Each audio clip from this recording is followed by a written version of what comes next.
Hi, I'm James McGuire, and today we're talking about distributed ledger technology. We're going to find out exactly what it is, and most important, how it can help today's supply chains, which, as we all know, are under a lot of pressure. To discuss that, I'm joined by Bernd Gross, Chief Technical Officer of Software AG. Bernd, thanks for joining us today. Thank you very much for having me. Thank you. And I think it's amazing. You are coming to us actually from Germany today, correct? That's correct, from Düsseldorf, a beautiful, nice town next to the River Rhine. I don't know if you have been here.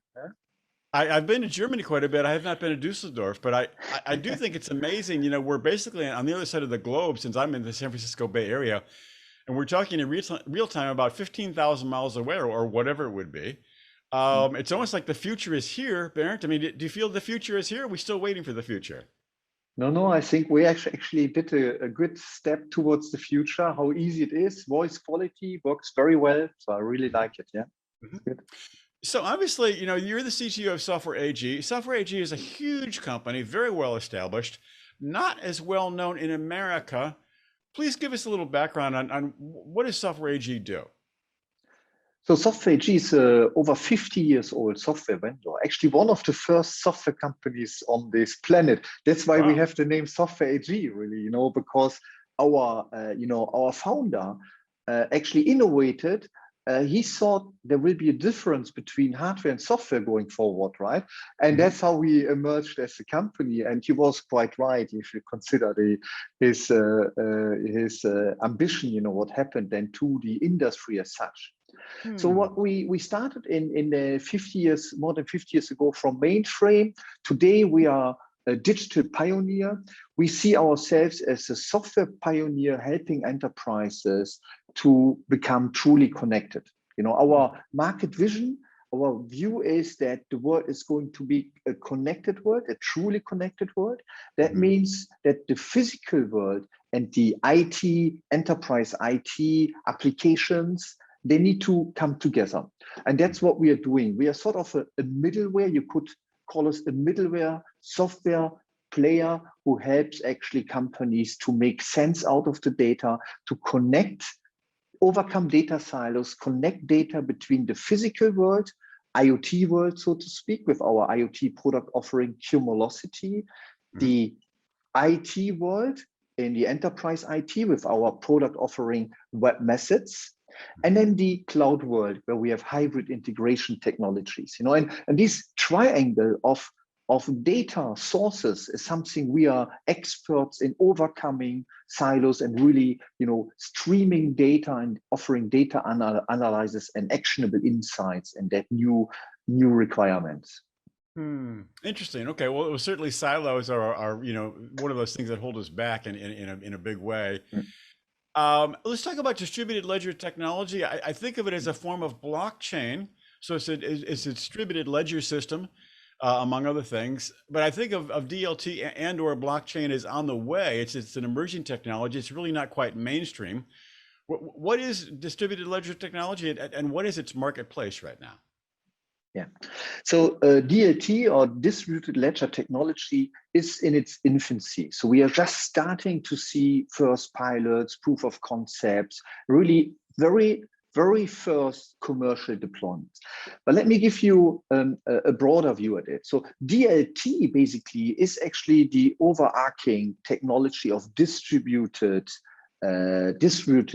security, distributed trusted environments. Mhm. Actually, sorry, a blockchain is one group of it. So actually how you can create distributed ledger technology, you can do it either via a blockchain, where it's actually you have a block of security mechanisms which you're reading and you're mining blocks and ensuring security in that way, or you have a Tangle based system or even alternatives. So the overarching, the group, so to speak, of these security technologies, decentralized, I think that's the most important, decentralized peer-to-peer technologies, is the name is DLT, and blockchain is one example, a very successful example of it. Why is the idea of peer-to-peer important? I mean, obviously, we're moving into this world where information is ever more distributed. We don't exist in one place anymore. But how does DLT play a role in that? Yeah, you could actually, when you look at the emergence of computing, in a sense, we had a very centralized way of looking at it. Then there was a wave of decentralizing on-prem, on-premise data centers, on-premise IT service, SAP or ERP systems, and Right. CRM systems. And then we had the next wave, it's kind of coming in waves, between decentralized and centralized. And the next Hmm. phase was then, again, a centralization, so to speak, with the cloud first approach. A lot of SaaS vendors offer their services, their software only through a software as a service concept, really cloud centric. Yeah. Yep.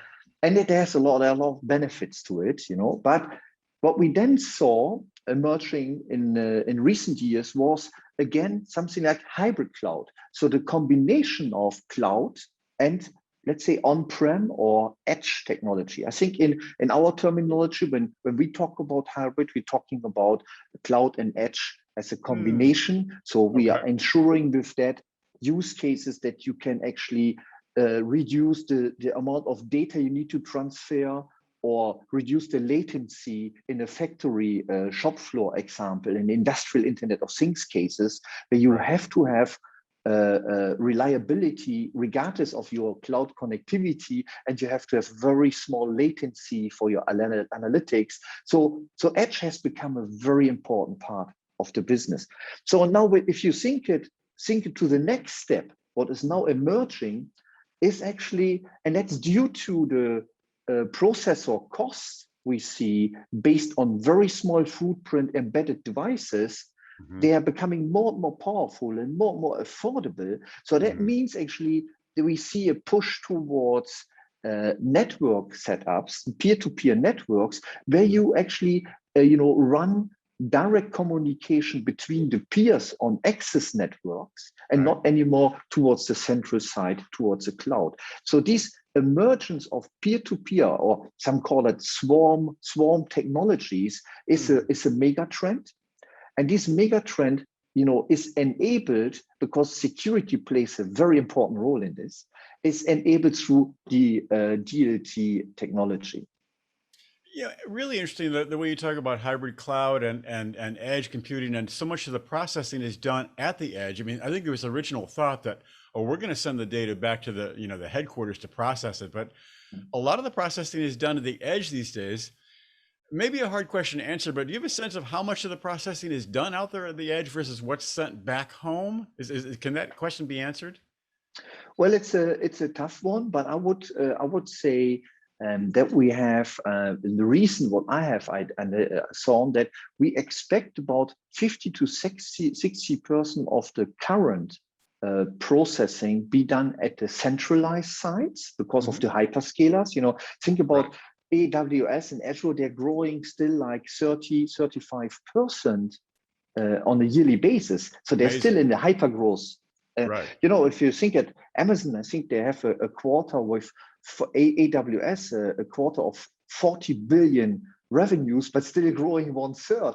At that size, to be growing at that rate is really stunning. Really. It's astonishing. I agree. And on the other hand, what we now see is that we cannot put everything into central place, as I mentioned earlier.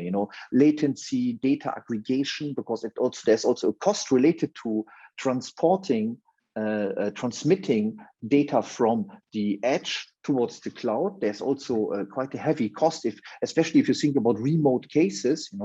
One of our clients, Nordics, is a wind turbine manufacturer, produces wind turbines globally. And for them, to get 20,000 data points, that's what the wind turbine produces every second. 20,000 data points, almost impossible to move all these data into the cloud, right? Per Hmm. wind turbine. Yeah. So what you Right. need to do is you need to compute your first aggregation level at the edge. And then you have, of course, also certain requirements related to your stability and security. So what you cannot afford is, if you lose connection to the cloud, that your system isn't working anymore. Right. So that's the autonomy needs to be given as well. So there's a lot of reasons why we see more and more edge deployments. So it's a global trend. Actually, our edge product line grows over 250%. points at the moment. So it's one of our fastest growing product lines we are having. And I think we are not the only one. Unfortunately, there's a lot of competition out there. There's others growing as well, very heavily, and that just underlines that. And and we envision now, based on these cloud edge, so these distributed requirements, we envision that the next big phase of technology growth is going to happen in this peer-to-peer setup, where you're actually not anymore really there's no need to communicate really into the cloud just for reporting, benchmarking, yes, or software management, but a lot of analytics decisions are really happening autonomously at the edge environment. All right, so say I'm a business and I'm looking at distributed ledger technology and/or peer-to-peer technology. If I'm wondering, how can that technology help my business? What would you say? How does it help a business strategy? Well, at the moment, I would say that's a very good question in terms of use cases. Let's go back to your opening about the supply chains. We see at the moment, a lot of companies are struggling with their supply chains. Right. To some extent due to the pandemic, but also other reasons. We have shaky, let's put it, or stressful supply chain situations for a lot of our clients. At Software AG, we serve more than 10,000 enterprise customers globally with our software. So, and we see a lot of issues, people complaining about supply chains. Of course, when you now think about how to make it more efficient, how to automate it, these type of technologies will play a massive role. Because what you will do is you will enable the autonomous exchange of devices, of supply goods through an intelligent automation, let's put it in this way, without human interactions. So you don't have to read or look at centralized systems and then check what's happening. And often the data in these centralized systems are outdated.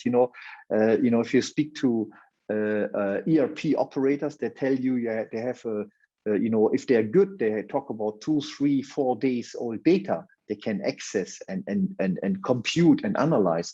In the future, this will become more real time. That's the need, the requirement, and these peer-to-peer networks will enable these real-time deployments in a secure fashion, because that's the real issue. DLT really helps us in the security part.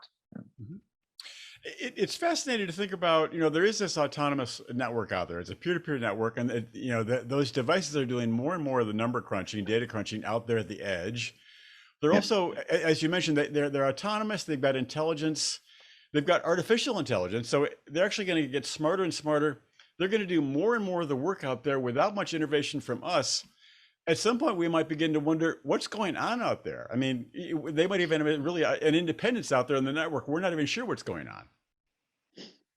Well, that's of course something we will need to deal with in the next years to come, right?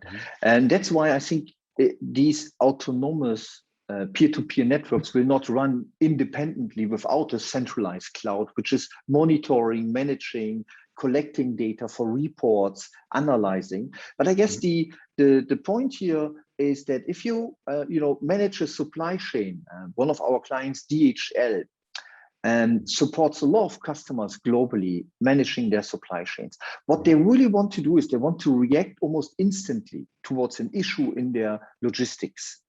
For example, you have a container, a quality issue with a container ship. You have delays in parts of your flights. You have you miss to load some of the containers. I mean, all of this takes a lot of time in an unconnected way to find out, to manage, and to optimize. In the future, this is going to be identified almost simultaneously, and then there will be algorithms and learning through artificial intelligence, which will know how to deal with these situations without people really need to manage it. And I think that's the way we will see the automation happening in a very very beneficial way for everyone involved, because what we will have is we will have actually a supply chain which is more reliable at a lower cost for the end consumers at the end of the day. Interesting. Well, all right. Then along those same lines, thinking of the years ahead, what do you think about the future in terms of this distributed ledger technology and blockchain? The middle of the decade or so, if we're here almost in 2022, what are things going to look like in, say, the middle of the decade as you see it? So we are running quite a few proof of concepts, pilots, and we are in the first commercial rollouts, right? If I kind of extrapolate that to other companies as well working on that, so I would assume we are in this type of situation really at the beginning, when we see the first commercial deployments happening, and I think so mass market, so real wide deployment, I kind of imagine we don't see until 2025, 2024, 2025. It will take time. Mass deployments of what? I'm not sure, just so I'm sure. Which technology mass deployments of? So that's the DLT driven, so DLT deployments. Okay. That's will take some time, Do you mean blockchain as well? I know they're connected ideas, but you're saying that blockchain itself will not be mass adopted until, say, the middle of the decade or so? Outside of the currency, for example, Bitcoin, etc., I do not see that exactly. So I would see, so of course the killer app, so to speak, for blockchain at the moment is Bitcoin and the likes. Outside of that application for, let's say, supply chain applications, management of industrial automations, shop floor automation in industries and logistical, I do foresee the mass market deployment really only in a few years from now. Okay, interesting. Is there some way that a company can be getting ready for that now? It's sort of my final question. I mean, if we see this future coming, how can a company get ready now? Yeah, I think what we are supporting companies is really to try these technologies out in a pilot stage, in getting accustomed, because what people always underestimate, the technology availability is one part of it, but the transformational aspect to it is the other one, right? So you have to drive an entire transformation program in many senses for these new peer-to-peer environments. If you really want to make most out of it, you have to change your business processes. You have to change the way you integrate your edge and your distributed ledger technologies with your backend.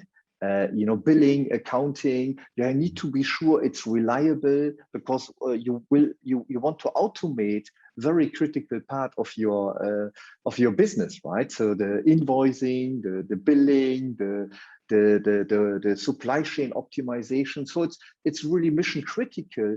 And in reality, to transform a company in this environment, it takes 18-24 months easily. So when you think about, we are now in 2022, technology is ready to be fully deployed in a scalable way 24, 25. Actually, it's a good time to start in order to really get most out of it and implement it in a professional way. Bernd, I think you said it. It's going to be a really interesting sector to follow, and I very much appreciate you sharing your expertise. Thank you very much.